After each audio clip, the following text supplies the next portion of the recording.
Welcome to Chillin' 101. We hope this video helps. You begin by signing into the site and going straight to account settings or privacy.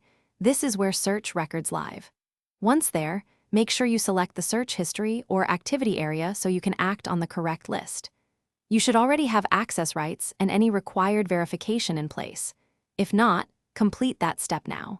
Once you see the list of past searches, prepare to filter or select entries for removal without changing other account data. You now narrow the history. Use the site's search box or date filters to find what to delete because mass deletion can be irreversible. Once done, select individual queries or use multi-select or select all to speed up the process. Then click Delete, Remove, or Clear. Make sure you read confirmation dialogues so you know what's removed. You'll often see an undo window or a final confirmation. Act deliberately to avoid removing unrelated records or data tied to other services. You finish by refreshing and revisiting the history area to confirm items are gone. Verification prevents surprises later. If removed items still appear, clear your browser cache and cookies and make sure Device Sync hasn't restored entries.